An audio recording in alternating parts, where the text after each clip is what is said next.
Brandon Judge versus Jack Lazarus.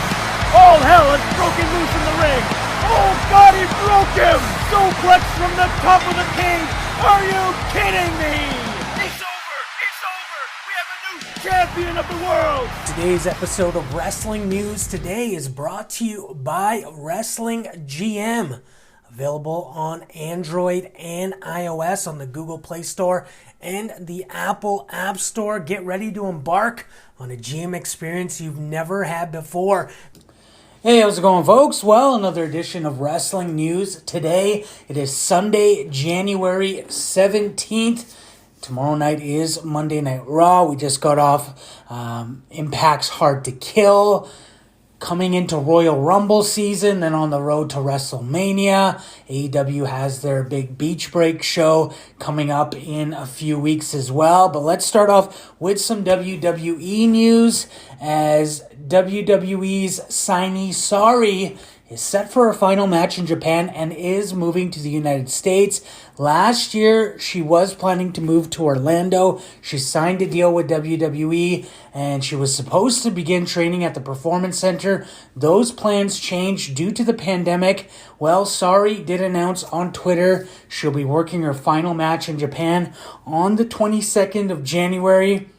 And then from there, she is moving to the United States and then going to report to the Performance Center, as she has signed a deal with WWE. Last year, she did speak with Tokyo Sports, basically stating that WWE was allowing her to work for other promotions, just as long as the advertising did stay, coming soon to WWE. It was something that they did allow, but now it does look like she is planning to move to the United States and finally start with WWE at the Performance Center, and I would assume to begin with NXT. Hard to Kill was last night, and there was one match during the show which wasn't really a match. It was more of like a segment. It was billed as a match, and that was All Ego Ethan Page. He was taking on his alter ego, Karate Man, and that match was pre-taped before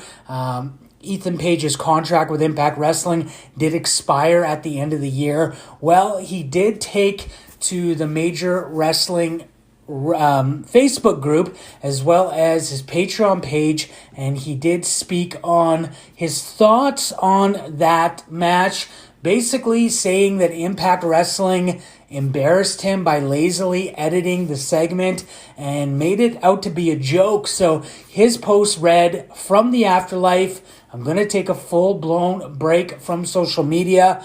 I'll be staying active on my personal Patreon as much as I can, and probably in this group too, because I love the Fig Life and you guys. But man, last night sucked. I'm so embarrassed on how Impact lazily edited that segment last night and forced it to be a joke. I felt the thought the same guys fighting each other was comedy enough.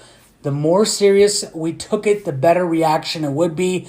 But because I left the company, they lied to my face and just did what they wanted the whole time. I'm sorry if any of my fans paid for that pay-per-view and felt cheated. I honestly feel the free version I was giving away, made with more love, care, and attention to detail. Sadly, I had no control over the creative or the final product, and the editor refused to send it to me beforehand, so I saw it live with you guys and was surrounded by family, all scratching their heads at that high school project level delivery on a pay-per-view. I pray people know I didn't edit that hot garbage. I actually begged Impact not to even have Karate Man on TV. I only wanted it on my YouTube channel, but we don't write the shows. We just get the scripts and do our best. I don't know what else to say. Breaks my heart this company refuses to respect its talent or its fan base on a regular basis. I tried. Oh well, life goes on. That door is closed. Now let's focus on what's next. Hope you're all well. I love you guys for supporting me and helping me promote my projects.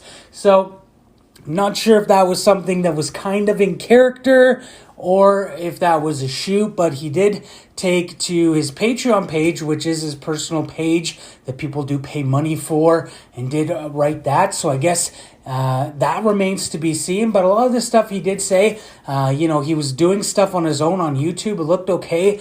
And if you did watch the Impact Wrestling Hard to Kill pay-per-view last night, that was obviously one segment that really, really sucked. The rest of the pay-per-view was good, but that one right there, I know it was meant to be cheesy, but it took cheese to another level. Let's talk about WrestleMania for a moment here. We all know that WrestleMania 37 is going to be in Tampa Bay, 2 nights with fans. We don't know how many fans are going to be there, but they will have tickets. Then WrestleMania 38 is going to be in Arlington, Texas in 2022. And WrestleMania 39 is going to be at the SoFi Stadium in Inglewood, California. Well, Mike Johnson did report on PW Insider Elite that Las Vegas was actually a future frontrunner for WrestleMania, but WWE ended up announcing Tampa, Arlington, and Los Angeles as the next 3 host cities. Dave Meltzer did note on the latest edition of Wrestling Observer Radio, Las Vegas was originally expected to host WrestleMania 39, and he speculated it might be the host city for WrestleMania 40. We don't know that. All we do know is that it was a front runner as one of the cities that did bid for WrestleMania in the future.